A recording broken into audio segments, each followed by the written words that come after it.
జగన్మోహన్ రెడ్డి రోజుకు ఒక మాటలు మాట్లాడుతున్నావు. ప్రభుత్వం వచ్చి 2 నెలలు పూర్తి అవ్వలేదు.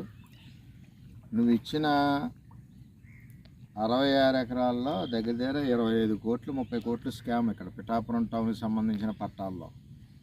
ఇది మేము ఇంకా ముందున వస్తే మేము మునిగిపోతామని చెప్పి రాలేదు. వర్షం వస్తే గుండెల్లోతు నీళ్ళు. నేను ఇక్కడ నిలబడితే వెనక గట్టు అటు సైడ్ వెళ్తే కరెక్ట్గా నా తలంత ఎత్తు గట్టు కొంత రోడ్డు. అంటే ఇక్కడ ఫిల్లింగ్ పేరుతో ఇక్కడ ఫిల్లింగ్ చేస్తామని చెప్పి భూసేకరణలో కూడా 20-25 కోట్లు కొట్టేశారు. ఫిల్లింగ్ పేరుతో నరేగా స్టిక్కర్ మొత్తం లేదంటే దగ్గర దగ్గర నియోజకవర్గంలో 150-200 కోట్లు మట్టిని తరలించి అమ్ముదొబ్బారు. అంటే ఇంత అవినీతి జరిగింది. అంటే ఇక్కడ ఫిల్లింగ్ చేయడానికే ప్రభుత్వం ఇచ్చి డబ్బు సరిపోద్ది. ఇక్కడ వాడు ఎక్కడి నుంచి తెస్తాడు? ఇంత లోతు పిల్లర్ ఎక్కడ వేస్తాడు? పిల్లర్ వేసి ఇల్లు ఎలా కట్టుకుంటాడు? ఇక్కడ ఎవడ సరిహద్దు అడిగి తెలియదు, ఎవడ ప్లాట్ ఎక్కడుందో తెలియదు. ఎలక్షన్లో ఇష్టానుసారం రిజిస్టర్ చేస్తారంతే, ఎంపీని పాత ఎక్స్ఎమ్మెల్యే ఇద్దరు కలిసి. అంటే జగన్మోహన్ రెడ్డికి ఇక్కడి నుంచి ముడుపులు అందాలి. ఏ నియోజకవర్గం నుంచి ఆ నియోజకవర్గాన్ని నుంచి జగన్మోహన్ రెడ్డి భూసేకరణలో ముడుపులు అందాలి, ఫిల్లింగ్లో మట్టి మాఫియాలో ముడుపులు అందాలి. ఈ విధమైన ఆలోచనతో జగన్మోహన్ రెడ్డి పనిచేశాడు.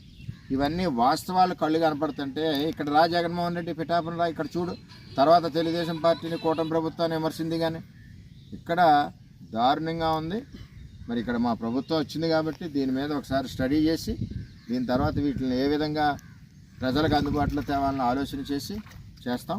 ఇప్పుడు కూడా సెంట్లు అధికంగా ఇస్తున్నారు. ఏ గ్రామాల్లో అయినా ఇప్పటి వరకు తీసుకొని వాళ్ళు ఎవరైతే ఉన్నారో వాళ్ళకి ఇచ్చి హౌసింగ్లను కూడా ఎక్కువ ఇచ్చే పరిస్థితి ఉంది. ఇచ్చి రెండు కలిపి పేదవాడికి ఇల్లు అప్పు లేకుండా కట్టాలని ఒక ఆలోచనతో చంద్రబాబు నాయుడు గారు కూటమి ప్రభుత్వం ఆలోచన చేస్తుందని చెప్పి తెలియజేస్తాం. ఏది ఏమైనా ఇంత అవినీతి జరిగింది. దీని మీద కూడా ఎంక్వైరీకి మేము రేపు మంగళగిరిలో ఎప్పుడో వెళ్ళి ఈ 2-3 రోజుల్లో మంత్రులు ఉంటున్నారు కాబట్టి హౌసింగ్ మినిస్టర్కి ఇచ్చి దీని మీద ఎంక్వైరీ చేయమని కూడా మేము అడుగుతామని చెప్పి తెలియజేస్తాం.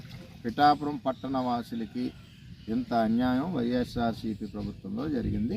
అందరూ కూడా మీరు అర్థం చేసుకోవాలని చెప్పి పట్టణవాసులు కోరుతున్నాము. ఇప్పుడు మేము వచ్చేసరికి 950 ఎన్టీఆర్ అపార్ట్మెంట్లు ఇచ్చాం, టిట్కో హౌసెస్. వాళ్ళకి ఇప్పుడు వరకు ఇంట్లోకి వెళ్ళకుండా చేశారు.